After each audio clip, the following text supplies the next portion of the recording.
किंतु भूख तो अन्न से शांत होती है ना? हाँ, होती है, लेकिन हमारे पास उन्हें खिलाने के लिए अन्न नहीं है। चलो बहन।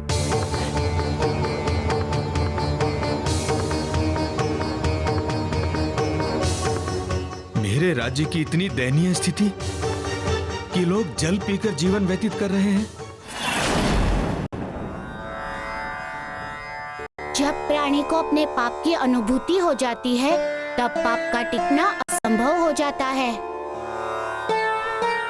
और इसका सूचक प्राणी का हृदय निर्मल हो रहा है। उसके नेत्र और हृदय अश्रुधार हो रहे हैं, जो उस समय राजा मदन सेन की आंखों से भी बह रहे थे।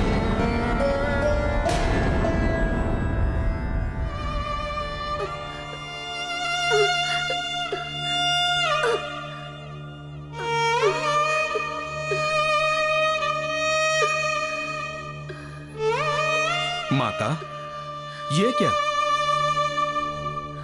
इस आयु में आप खेतों में काम कर रही हैं?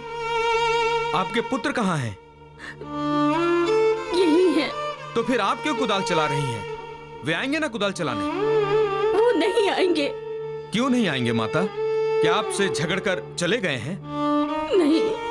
तो? वो परिश्रम से धन कमाना नहीं चाहते। उन्हें बिना परिश्रम राजा दान में धन दे देते हैं। राजा से दान में धन? हाँ, राजा नित्य दान में धन दे देते हैं। उसका वो खूब दुरुपयोग करते हैं।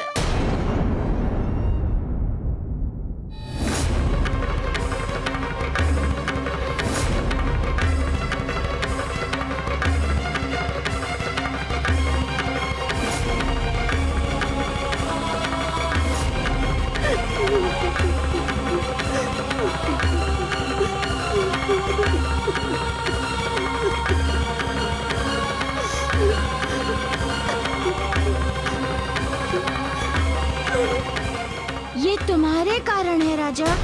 बिना सोचे समझे तुम्हारे द्वारा दिए गए दान का दुष्परिणाम है।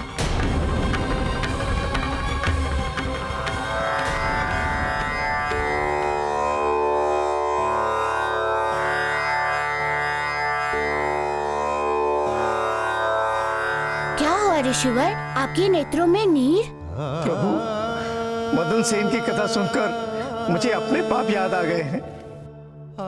मुझे बोध हो रहा है मैंने शुक्राचार्य के साथ कितना बड़ा अन्याय किया है। मेरे इस पाप से कभी मुक्ति हो पाएगी भी या नहीं? ऋषिवर, इस बात का आभास ये बताता है कि आप अपने पाप से मुक्त हो रहे हैं तथा आपका हृदय निर्मल हो रहा है। और हाँ, इस बात का पूर्ण विश्वास रखिए कि अष्ट सिद्धि की कथा पूर्ण होते ही आप अपने पाप से पूरी तरह मुक्त हो जाएंगे। इसमें कोई संशय नहीं है। अच्छा, तो फिर क्या हुआ प्रभु? क्या मदन सेन को श्रम की रोटी प्राप्त हुई? नहीं ऋषिवर, राजा को परिश्रम की रोटी तो नहीं मिली, किंतु उसे ज्ञान अवश्य प्राप्त हो गया था।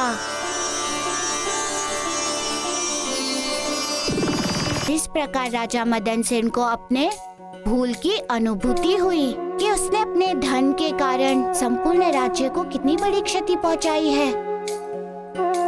उसे इस सत्य का अनुभव हुआ कि दान पुण्य का ही नहीं, अपितु अकाम्यता, विलासिता, व्यभिचार एवं अव्यवस्था का दान किया है।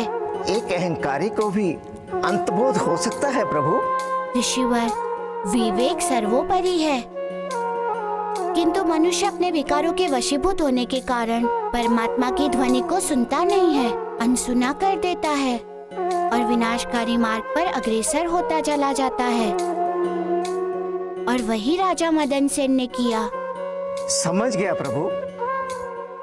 उसे बचाने के लिए आप जैसे प्रभु को मार्गदर्शन हेतु भेज देता है। किंतु प्रभु, विधि ने विकारों को बनाया ही क्यों? क्योंकि अग्नि में तपकर स्वर्ण कुंदन बनता है ऋषिवर। परीक्षा, संकटों एवं समस्याएं भी तो होती है। यदि मदन सेन अपने अहंकार के चरम पर नहीं पहुंचता तो उसके समक्ष ऐसी स्थिति ही उत्पन्न नहीं होती। ना ही वो सच्चे राजा और सच्चे मनुष्य की शपथ लेता। आप देवताओं में इंद्र की कथा तो जानते ही होंगे।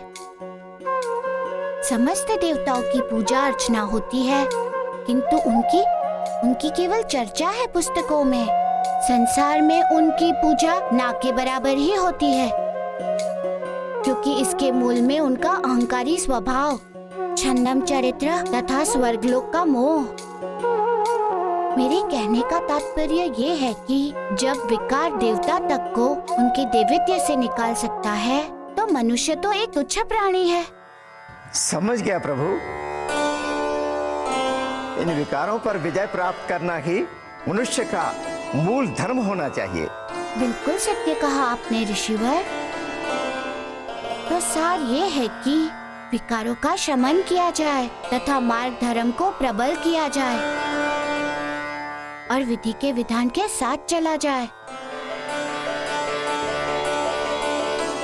आपने अज्ञान का पर्दा हटा दिया मेरे सामने से प्रभु। ऋषिवर, अब सूर्यास्त का समय हो रहा है, अतएव आज इस कथा को हमें यही विराम देना होगा। किंतु कल इस अष्ट सिद्धि की प्रथम कथा संपूर्ण हो जाएगी। तब आपको देवी वशिता को नमन कर लोगों में प्रसाद वितरण करना होगा। अतः अब आप जाइए और प्रसाद की व्यवस्था कीजिए। जैसे आपकी आज्ञा प्रभु। मैं वंश से प्रसाद हेतु विभिन्न फल एकत्र कर लाता हूँ प्रभु।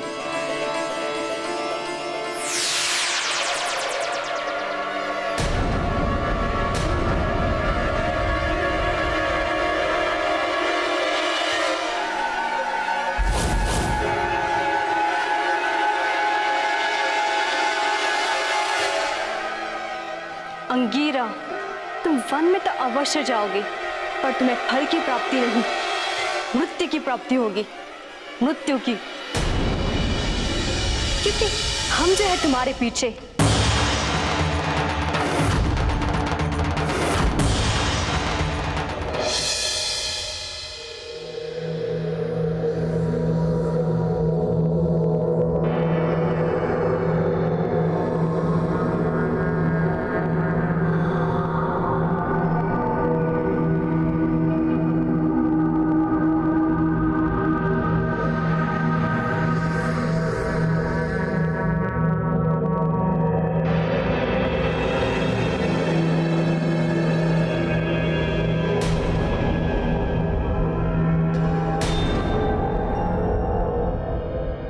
इन वृक्षों पर तो एक भी फल नहीं है,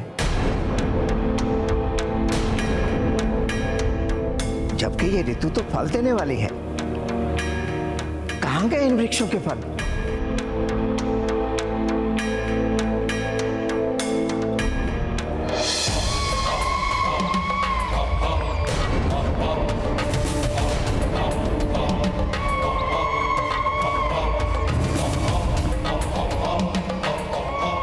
अंगिरा, असंभव को संभव करने वाले हमारे गुरु शुक्राचार्य हैं। उन्हीं की दी हुई शक्ति से हमने इस वन के समस्त वृक्षों के फल अदृश्य कर दिए हैं, ताकि हम तुम्हें मृत्यु का स्वाद चखा सकें। देखते हैं तुम कब तक बचते रहोगे हमारे गुरु की शक्ति और हमारी माया से।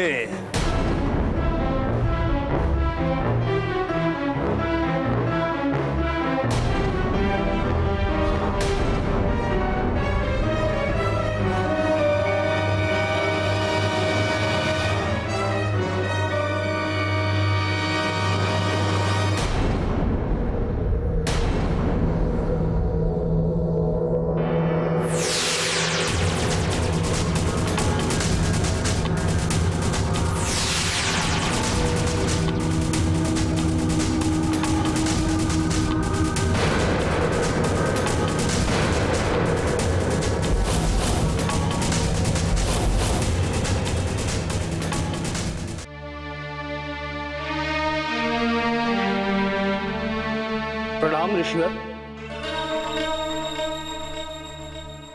क्या खोज रहे हैं इस वन में? फल। यहाँ वृक्ष पर कोई फल ही नहीं है, जबकि ऋतु तो फलों का है। मैं कल अनुष्ठान कर रहा हूँ, उसके लिए मुझे प्रसाद वितरण करना है। इसका अर्थ यह है कि आप प्रसाद के लिए फल एकत्र करने आए थे? हाँ, अब कल क्या प्रसाद वितरण करूंगा, इसकी चिंता हो रही है। प्रतिकूल दिशा और स्थान पर आने से निराशा ही हाथ लगती है ऋषिवर। अर्थात मैं समझा नहीं। अर्थात आप अनुचित स्थान पर फल लेने आए हैं। इस वन में तो कई वर्षों से फल लगने वाला वृक्ष ही नहीं है। आप चिंता ना करें ऋषिवर, यही समय पे हमारा ग्राम है। आप हमारे साथ चलिए, हम आपके लिए प्रसाद की व्यवस्था कर देंगे। हाँ ऋषिवर, चलिए। नहीं नहीं, मुझे तुम लोगों की सहायता नहीं चाहिए। मुझे कल प्रसाद वितरण के लिए स्वयं ही प्रसाद एकत्र करना है। ये सहायता नहीं है ऋषिवर, ये तो हमारा सौभाग्य है कि हमें आपके लिए कुछ करने का शुभ अवसर प्राप्त हुआ है। हाँ ऋषिवर, ये स्त्री सही कह रही है। आप चलिए ना, हमारे ग्राम में आपको सब कुछ प्राप्त होगा। दूध, दही, चना, सब कुछ ऋषिवर, किसी चीज की कमी नहीं होगी आपको।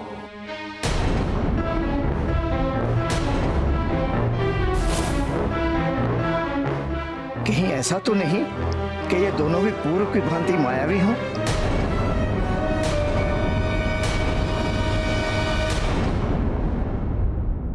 क्या सोच रहे हैं ऋषिवर? सोच रहा हूं तुम लोगों की सहायता से मेरा श्रम सुरक्षित रह जाएगा, जो अनुचित है।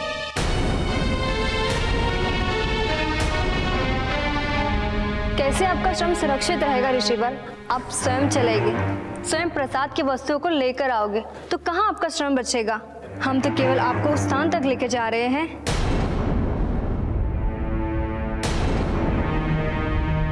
श्रम से बचा तो तब होता जब आप यहीं बैठे रहते और हम पूरी सामग्री एकत्र कर लाकर दे देते। ऋषिवर, उपयुक्त बात कही इसने, आप विचार न करें, चलें। ठीक है, चलिए।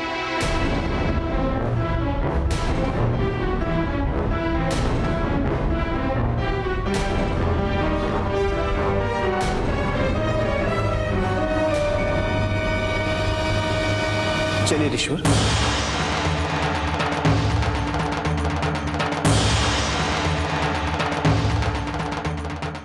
श्री राम राम राम, श्री राम राम राम, श्री राम राम राम, राम राम, श्री राम राम राम, मेरे राम, मेरे राम।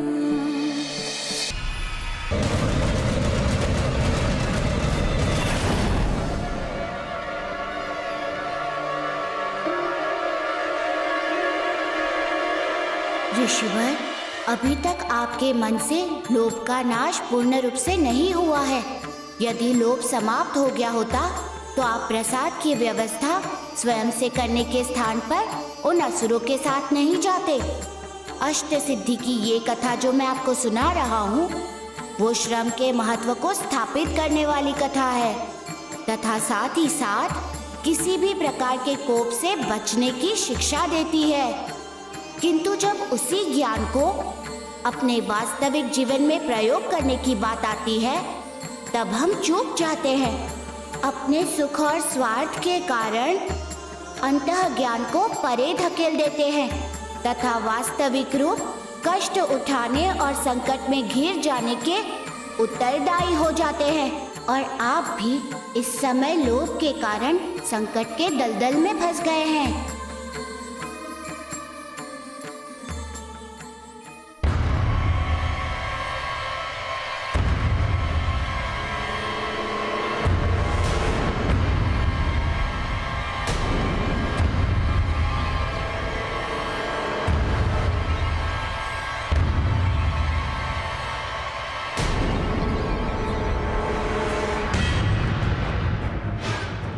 और कितनी दूर तक चलना है देवी?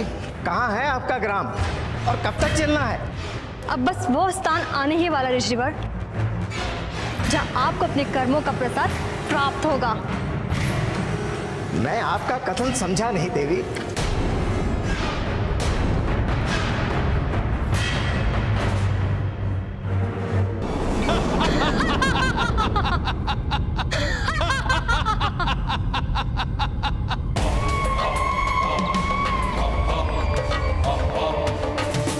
कहाँ गया ऋषि?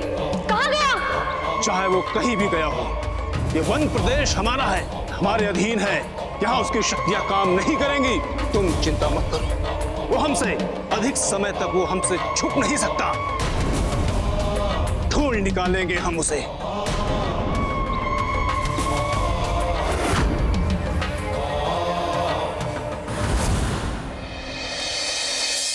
रक्षा करो, रक्षा करो, कोई रक्षा करो, मेरी कोई रक्षा करो, रक्षा करो, मेरी कोई रक्षा करो,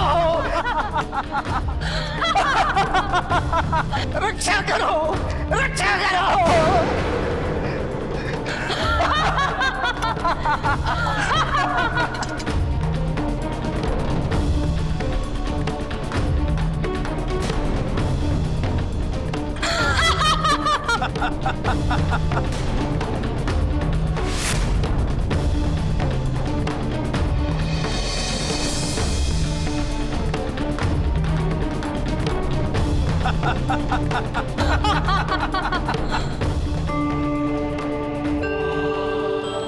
हे प्रभु, इस संकट से मेरी रक्षा कीजिए प्रभु। हे संकट मोचन, मुझे संकट से उबारिए प्रभु, उबारिए। ऋषि, आज तो चाहे किसी का भी स्मरण कर ले, देव दानव किसी का भी, आज तेरी रक्षा कोई भी नहीं कर सकता, कोई भी नहीं। तेरी रक्षा कोई भी नहीं कर सकता, कोई भी नहीं।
आपकी अति अनुकंपा प्रभु, यदि आज आप ना आते तो मैं संभवतः जीवित नहीं रहता प्रभु,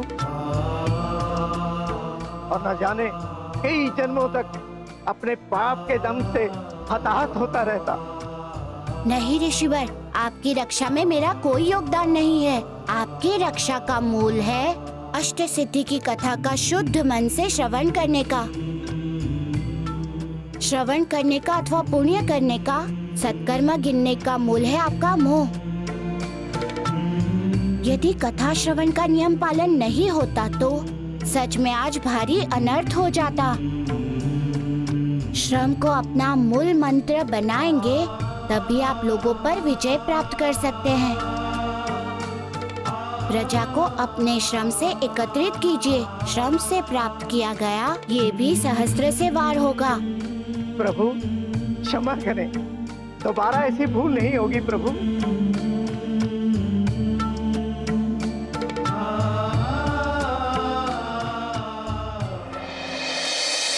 प्रभु, कल जो घटना घटी वो कोई सामान्य घटना नहीं थी। कोई तो अवश्य मेरे पीछे है जो मुझे अपने संकल्प से भटकाना चाहता है। आपके विचार से कौन हो सकता है ऋषिवर? शुक्राचार्य प्रभु, वो दोनों मायावी असुर अवश्य उनके द्वारा ही भेजे हुए थे, इसका लाभ? ताकि मैं पाप से मुक्त न हो सकूं और उनका प्रतिशोध पूर्ण हो सके। आपकी सोच बिल्कुल सही दिशा में है ऋषिवर, किंतु इसके लिए आपको चिंतित होने की आवश्यकता नहीं है ऋषिवर। कैसे न चिंतित हूँ प्रभु, प्रायश्चित का अवसर हाथ से जाने से दुख तो होता ही है ना। दुख से परिजन पसीजते हैं ऋषिवर, नियति नहीं। उतार चढ़ाव तो आधार है नियति का। संकट समस्या वो तो रात्रि समान है, अभी है तो कुछ समय बाद नहीं रहेगा। जब भी किसी के सत्कर्म विधि के विधान को उपस्थित करता है उसे दंड अवश्य मिलता है ऋषिवर। जो इसका कारण होगा उसे भी अवश्य मिलेगा, पर आप उसकी चिंता न करते हुए पूर्ण संकल्प के साथ अष्ट सिद्धि की कथा का श्रवण करते जाइए तथा अपने विकारों को छाटे जाइए। जी प्रभु, वैसा ही होगा। अच्छा प्रभु, तो फिर मदन सेन का क्या हुआ? जैसे आज आपके समक्ष परीक्षा की घड़ी है, वैसे ही मदन सेन के सम्मुख भी उनके संयम तथा धैर्य की परीक्षा की घड़ी थी। सो कैसे प्रभु? जिस मदन सेन का पालन पोषण महलों में हुआ था, जिसने जीवन में कभी दुख की छाया तक नहीं देखी थी, जो श्रम की परिभाषा तक नहीं जानता था, वैसे राजा को अपने बुरे कर्मों के प्रायश्चित के लिए एक ऋषभ की भांति हल उठाना पड़ा।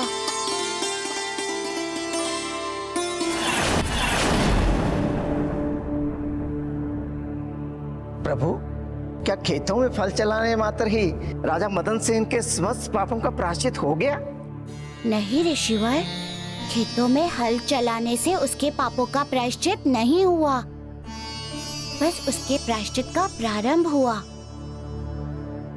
क्योंकि प्रायश्चित पूर्ण तब होता है जब उसके कर्मों से आहत व्यक्ति उसे क्षमा कर देता है। तो उसके कर्मों से आहत तो धरती माता थी, तो इसका अर्थ कि हाँ, इसका अर्थ कि धरती माता ने अब तक उसे पूरी तरह क्षमा नहीं किया था। एक क्षमा मांगने से होती है तथा एक क्षमा हृदय से होती है। जो क्षमा हृदय से होती है उसी क्षमा से पाप या अपराध का अंत होता है, उनका नाश होता है, तभी प्रायश्चित पूर्ण होता है। और धरती माता की क्षमा नहीं करने का कारण था कि मदन सेन के पुनः दम्भी स्वभाव के कारण उनके संतानों ने श्रम की शौर्य गाथा लिखना त्याग दिया था। अभी तक तो उन्होंने हल चलाना तो दूर, हल की मूठ पकड़ना भी प्रारंभ नहीं किया था। अभी तक वे विलासिता में ही डूबे हुए थे, अभी तक वे सच्चे कर्म के ज्ञान से दूर थे। तो इसका अर्थ ये हुआ कि राजा का प्रायश्चित पूर्ण नहीं हो सकता था। राजा का प्रायश्चित तब तक पूर्ण नहीं हो सकता था जब तक कि उसके कर्मों के कारण श्रम के मार्ग से भटकी हुई प्रजा उसी के द्वारा सही मार्ग एवं उचित दिशा में लौट नहीं आती। इसीलिए अपने राजधर्म के पालन करने हेतु राजा मदन सेन अपनी प्रजा के समीप गया। महाराज, आप जाइए यहाँ से और हमारे रंग में भंग मत डालिए। भोग और विलास के संसार से तुम सब लोगों को मैं निकालूंगा। तुम लोगों को इस विषाक्त सागर में डुबाने का मैं उत्तरदायी हूं। केवल मैंने ही बिना सुपरिणाम दुष्परिणाम जाने ये दान की प्रथा आरंभ की, तथा तुम लोगों की लत बिगड़ गई। अकर्मणीय हो गए तुम लोग, अकर्मणीय हो गए तुम लोग। परिश्रम का परित्याग कर दिया तुम लोगों ने, किंतु अब मैं तुम लोगों का अहित नहीं होने दूंगा। आओ मेरे साथ आओ, इस विशाल विस्तृत फैली धरती माता की गोद में चलेंगे, परिश्रम करेंगे, हल चलाएंगे, अन्न उगाएंगे, इस धरती को हर्षित करेंगे। आओ चलो चलो यहां से। बंद करो ये नीरस प्रवचन और हमें रसिक नृत्य का आनंद लेने दो। अब तुम हमारे राजा नहीं हो जो हम तुम्हारी बात सुने तथा माने, समझे? अरे ऐसे नहीं जाएगा, मार कर भगाओ इसे।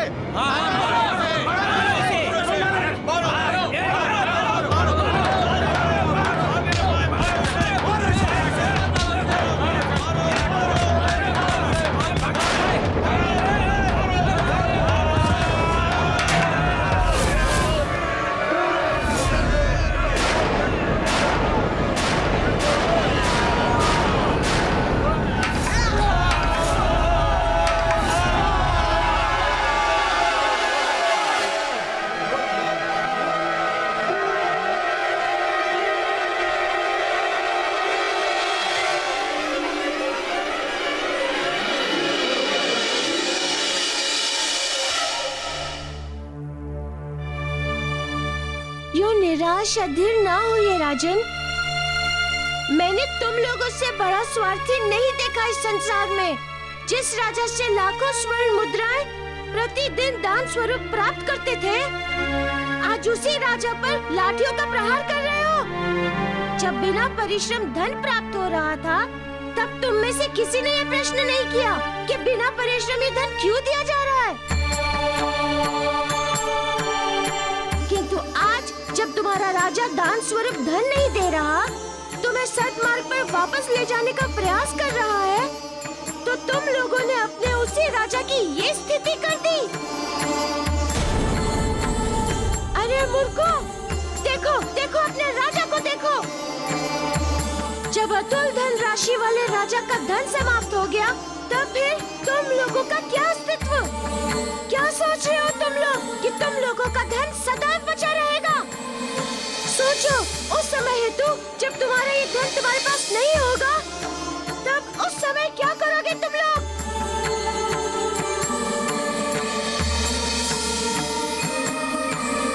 उत्तर दो।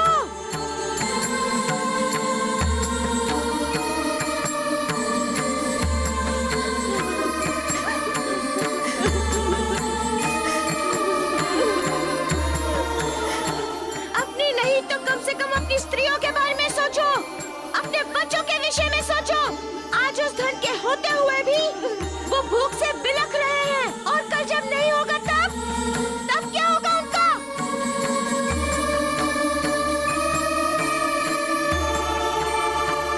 आप सत्य कह रहे हैं वानर बालक। हमारी आंखों पर कुबुद्धि की परत जम गई थी। हम भटक गए थे अपने मार्ग से। बिना परिश्रम के प्राप्त धन ने हमारी मति हर ली थी। माना कि हम सब के पास धन बहुत है, किंतु हम सब अपने वास्तविक आनंद से कई कोस दूर चले गए थे। आज अभी अज्ञानता का अंधकार छटने से स्पष्ट हो गया है कि आनंद उन्हीं सूखी रोटियों में था जो हमारे खेत से थके हारे आने के पश्चात हमारी पत्नियां अपने हाथों से परोसा करती थी। हम आनंद को नहीं, आनंद की प्रतिछाया को पकड़ने का प्रयास कर रहे थे। मौलिक आनंद, रास रंग इस नृत्य में नहीं था। परम आनंद तो उन्हीं खेतों में था, धरती माता की गोद में, उस मिट्टी में। हमें पुनः वो आनंद कैसे प्राप्त होगा वानर बालक? कैसे प्राप्त होगा? पुनः उस आनंद को प्राप्त करने हेतु तुम्हें वही करना होगा जो तुम पहले करते थे। खेतों में परिश्रम तथा परिश्रम से बहे पसीने की गंगा से खेतों को सींचने का कार्य।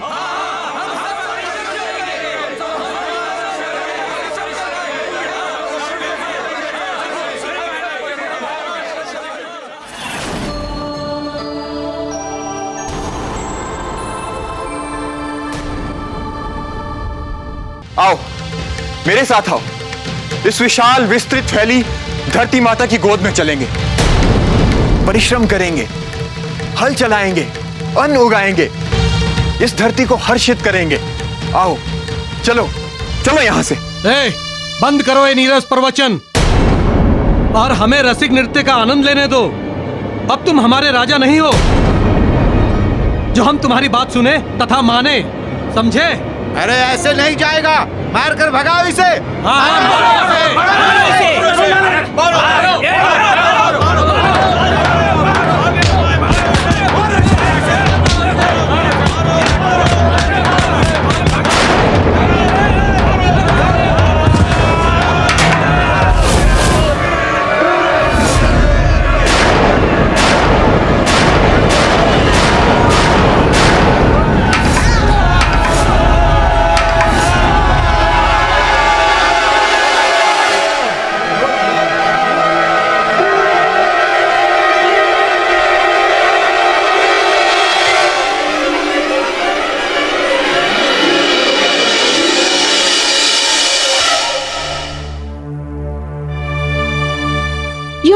निराश या धीर ना होइए राजन। मैंने तुम लोगों से बड़ा स्वार्थी नहीं देखा इस संसार में। जिस राजा से लाखों स्वर्ण मुद्राएं प्रतिदिन दान स्वरूप प्राप्त करते थे, आज उसी राजा पर लाठियों का प्रहार कर रहे हो। जब बिना परिश्रम धन प्राप्त हो रहा था, तब तुम में से किसी ने ये प्रश्न नहीं किया कि बिना परिश्रम ये धन क्यों दिया जा रहा है। किंतु आज जब तुम्हारा राजा दान स्वरूप धन नहीं दे रहा, तुम्हें सद्मार्ग पर वापस ले जाने का प्रयास कर रहा है, तो तुम लोगों ने अपने उसी राजा की ये स्थिति कर दी। अरे मूर्खों, देखो देखो अपने राजा को देखो। जब अतुल धन राशि वाले राजा का धन समाप्त हो गया, तब फिर तुम लोगों का क्या अस्तित्व? क्या सोच रहे हो तुम लोग कि तुम लोगों का धन सदैव बचा रहेगा? सोचो, उस समय हेतु जब तुम्हारा ये धन तुम्हारे पास नहीं होगा, तब उस समय क्या करोगे तुम लोग?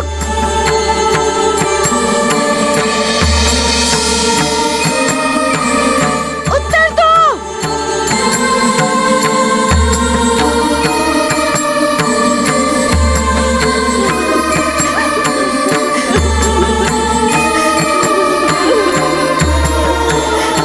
अपनी नहीं तो कम से कम अपनी स्त्रियों के बारे में सोचो, अपने बच्चों के विषय में सोचो।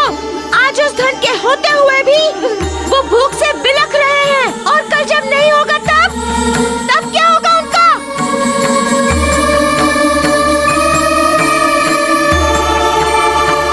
आप सत्य कह रहे हैं वानर बालक। हमारी आंखों पर कुबुद्धि की परत जम गई थी। हम भटक गए थे अपने मार्ग से। बिना परिश्रम के प्राप्त धन ने हमारी मति हर ली थी। माना कि हम सब के पास धन बहुत है, किंतु हम सब अपने वास्तविक आनंद से कई कोस दूर चले गए थे। आज अभी अज्ञानता का अंधकार छटने से स्पष्ट हो गया है कि आनंद उन्हीं सूखी रोटियों में था जो हमारे खेत से थके हारे आने के पश्चात पत्नियां अपने हाथों से परोसा करती थी। हम आनंद को नहीं, आनंद की प्रतिछाया को पकड़ने का प्रयास कर रहे थे। मौलिक आनंद, रास रंग इस नृत्य में नहीं था।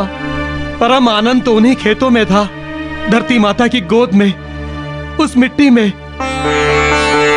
हमें पुनः वो आनंद कैसे प्राप्त होगा वानर बालक? कैसे प्राप्त होगा? पुनः उस आनंद को प्राप्त करने हेतु तुम्हें वही करना होगा जो तुम पहले करते थे। खेतों में परिश्रम तथा परिश्रम से बहे पसीने की गंगा से खेतों को सींचने का कार्य।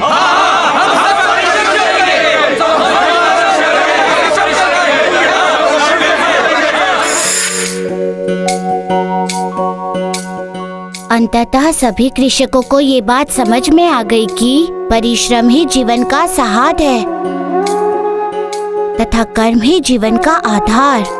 प्रभु, कर्म की व्याख्या क्या है तथा जीवन में धर्म और इसकी भूमिका एवं महत्व क्या है? ऋषिवर, हम जैसा कर्म करते हैं वैसा ही फल प्राप्त करते हैं। सुंदर कर्म सुंदर फल, बुरा कर्म बुरा फल। मनुष्य के पाप और पुण्य का निर्धारण भी कर्म से ही होता है। मनुष्य में ही केवल यह शक्ति है, यदि वो चाहे तो अपने कर्म की दिशा बदल सके। यही कारण है कि देवता भी मनुष्य का जीवन पाने के लिए तरसते हैं। मनुष्य ही एक ऐसा जीव है जो देवताओं को भी अपने कर्म से विवश कर देता है, उसके सम्मुख धरती पर प्रकट होने पर। देवता क्यों तरसते हैं मनुष्य के जीवन को पाने को? वो इसीलिए कि वो अपने द्वारा हुए पापों को सत्कर्मों के द्वारा प्रायश्चित कर सके। ऐसा हुआ है प्रभु कि जब देवताओं ने प्रायश्चित के लिए मनुष्य का जीवन धरा है? ऐसा एक बार नहीं, अनेकों बार अनेकों देवताओं ने किया है। प्रभु, किन किन देवताओं ने अपने प्रायश्चित के लिए मनुष्य जीवन धरा है? एक तो उदाहरण स्वयं राजा इंद्रदेव का है। अपने स्वभाव एवं चरित्र राजा इंद्र, उन्होंने ऐसा क्या पाप कर दिया था कि उन्हें मनुष्य रूप में जन्म लेना पड़ा? उन्होंने विश्वकर्मा के पुत्र विश्वेश्वर की हत्या कर दी थी। उस हत्या के पाप के प्रायश्चित हेतु उन्होंने धरती पर जन्म लिया था। संसार में जितने भी देवता होते हैं वे सत्कर्म की महत्ता को वित्त एवं स्थापित करने के लिए होते हैं। अच्छा प्रभु, कर्म की भी कोई अवस्था होती है? नहीं ऋषिवर, कर्म की कोई आवश्यकता नहीं होती, पर हाँ अवस्था के अनुसार कर्मों का निर्धारण अवश्य है ऋषिवर। तीनों लोकों में कर्मों को ही सर्वोपरि माना गया है। जो इस सार को नहीं समझेगा वो सदैव ही पाप का भागी बनेगा। राजा मदन सेन के राज्य में भी यही हुआ।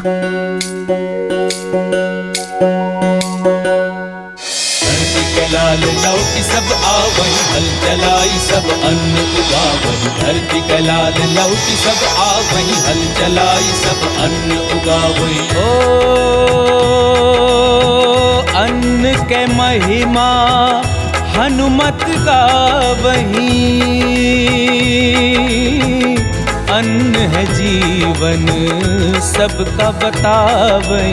मंगल मूर्ति मारुति नंदन, सकल अमंगल मूल निकंदन। मंगल मूर्ति मारुति नंदन, सकल अमंगल मूल निकंदन। ओ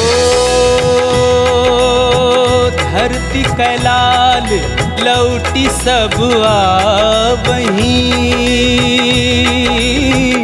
हल चलाई सब अन्न उगावई। धरती कैलाल लौटी सब आवई, हल चलाई सब अन्न उगावई। धरती कैलाल लौटी सब आवई, हल चलाई सब अन्न उगावई। सच प्रभु, कर्म सर्वोपरि भी है और शक्तिशाली भी। कहाँ तो धरती बंजर पड़ी थी, पूरा राज्य अकाल से ग्रस्त था। कहाँ कुछ ही दिनों के श्रम से चहुं ओर हरियाली छा गई। संपूर्ण राज्य अन्न धन से संपन्न हो गया। कर्म के आगे सभी परिस्थितियों को झुकना पड़ता है ऋषिवर। प्रभु, उस खुशहाली और हरियाली को देखकर तो धरती माता बहुत प्रसन्न हुई होंगी। निसंदेह ऋषिवर, कर्म के फल को समझ जाने की इतनी प्रसन्नता उन किसानों को नहीं, उससे अधिक प्रसन्नता धरती माता को थी। किंतु राजा भी जो अब तक सिंहासन पर बैठे बैठे आदेश दिया करता था, अब वो भी अपने श्रम से धरती माता को सजाने संवारने में जुट गया था। और इस प्रकार राज्य की स्थापना हुई। कर्म से लोगों के जीवन की सत्ता एवं दिशा दोनों बदल गए। अंतर देखिए ऋषिवर, धन दोनों थे। जो राजा यक्षिणी से प्राप्त करता था और उसे प्रजा के बीच लुटा देता था, और धन ये भी था जो श्रम से अधिक था। उस धन से दुख और दरिद्रता थी, असंतोष एवं जिजीविषा थी, और इस धन से सुख और समृद्धि थी, संतोष एवं शांति थी। सच में कर्म जीवन को सफल बनाने का मूल मंत्र है। अच्छा प्रभु, आपने राजा को श्रम से अर्जित रोटी लाने को कहा था ना, वो तो आया होगा ना? हाँ ऋषिवर, बड़े गर्व और प्रसन्नता पूर्वक वो श्रम से अर्जित रोटी ले आया।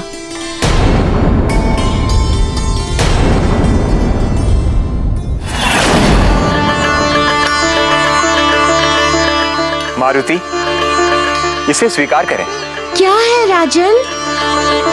ये मेरे परिश्रम की पहली रोटी है मारुति।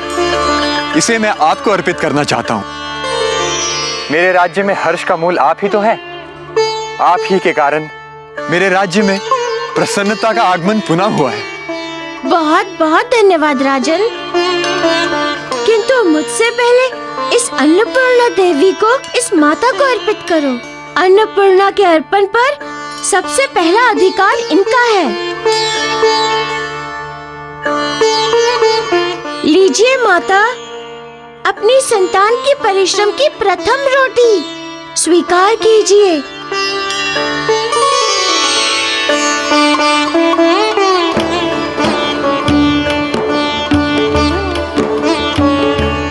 अब तो आप प्रसन्न है ना माता?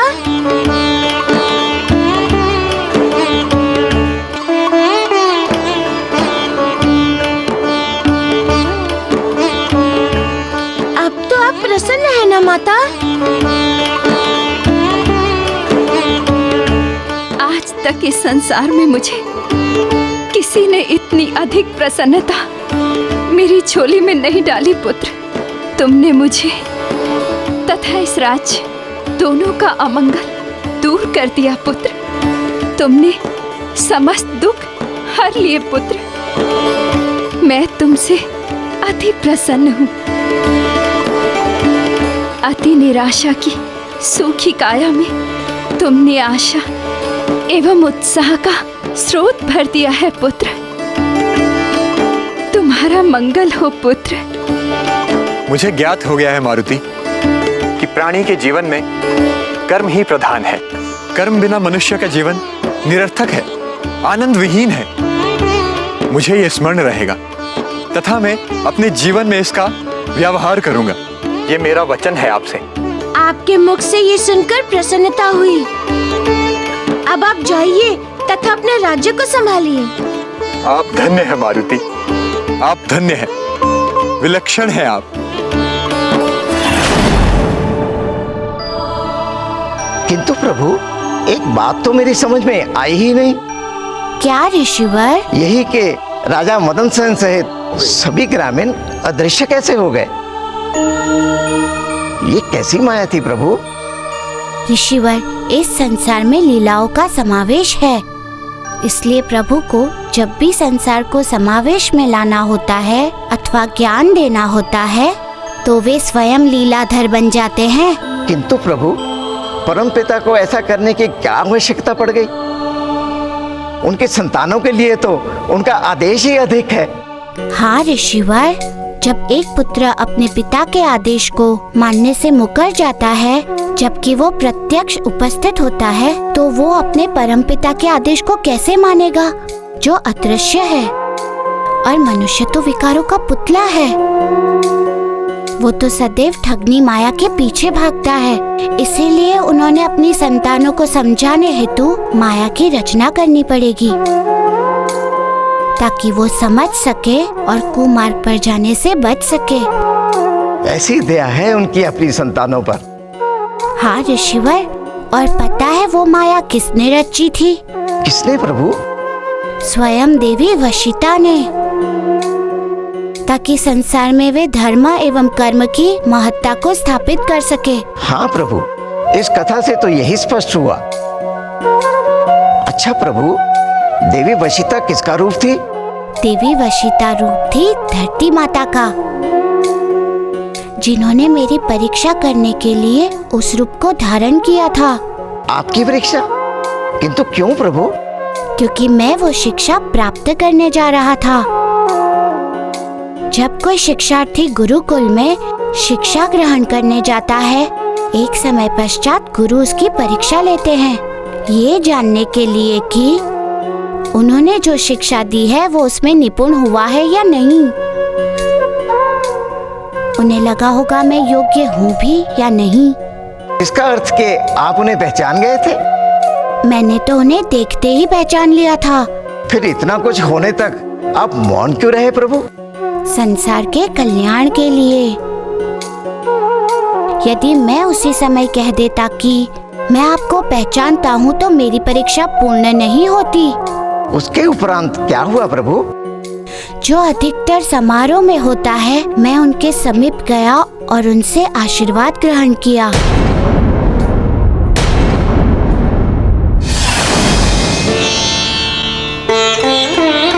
माता। हाँ पुत्र। अब मुझे भी आज्ञा दें। क्यों पुत्र? मैं कहीं की यात्रा पर हूँ माते। मुझे कहीं जाना है, पहुँचना है किसी कार्य की सिद्धि हेतु। मेरा अब और विलंब करना उचित नहीं होगा माता। किसी कार्य की सिद्धि हेतु? हाँ माता।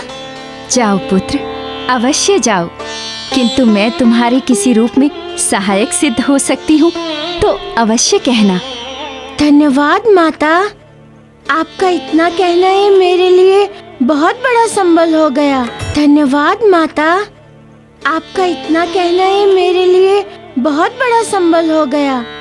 किंतु माता, मैं जिस यात्रा पर निकला हूँ उस यात्रा को मुझे अकेले ही पूर्ण करना है, बिना किसी के साथ के, बिना किसी के सहयोग के, केवल अपनी बुद्धि तथा अपने साहस के सहारे।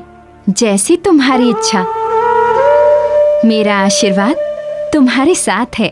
अब आज्ञा दें। अतुलित बल धामा, अंजनी पुत्र पवन सुत नामा। रामदूत अतुलित बल धामा, अंजनी पुत्र पवन सुत नामा। दुर्गम काज जगत के जेते,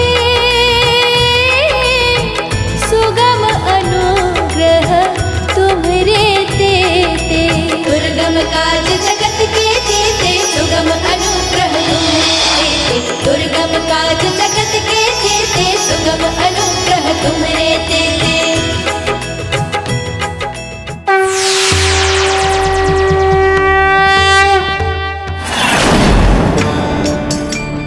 प्रभु, देवी वशिता ने धर्म की परीक्षा लेने हेतु कैसी उत्तम माया रची। यही तो विशेषता है देवी देवताओं की। साधारण मनुष्य तो कभी पार ही ना पाए ऐसी माया से और ऐसी परीक्षाओं से। अब समझ में आया प्रभु, ये सिद्धियां इस संसार में अप्राय क्यों है। वो तो आप हैं प्रभु, इतने बल और बुद्धि वाले, जिन्होंने असिद्धियों को सफलतापूर्वक पार कर लिया। और सत्य तो ये है प्रभु, इन परीक्षाओं को केवल आप ही पार कर सकते थे। प्रभु, ऐसी पुण्यकारी कथा सुनाने के लिए मैं हृदय से आपका आभारी हूँ। ऋषिवर, आभार से अधिक महत्वपूर्ण है इस कथा से प्राप्त होने वाला ज्ञान। इसको अपने अंतर में बांध कर रखना। इस कथा से जो अपने को ज्ञान प्राप्त होता है वो ये है कि हमें कभी भी धन का अनुचित प्रयोग नहीं करना चाहिए और सदैव ये प्रयास करना चाहिए कि धन का अर्जन श्रम से हो तथा श्रम को प्रधानता देनी चाहिए। और जो वैसा आसन करते हैं उन पर देवी वशिता की जरूर कृपा होती है। इसीलिए जीवन का उद्देश्य होना चाहिए श्रम, ना कि श्री। अब आइए और हम देवी वशिता को नमन करें।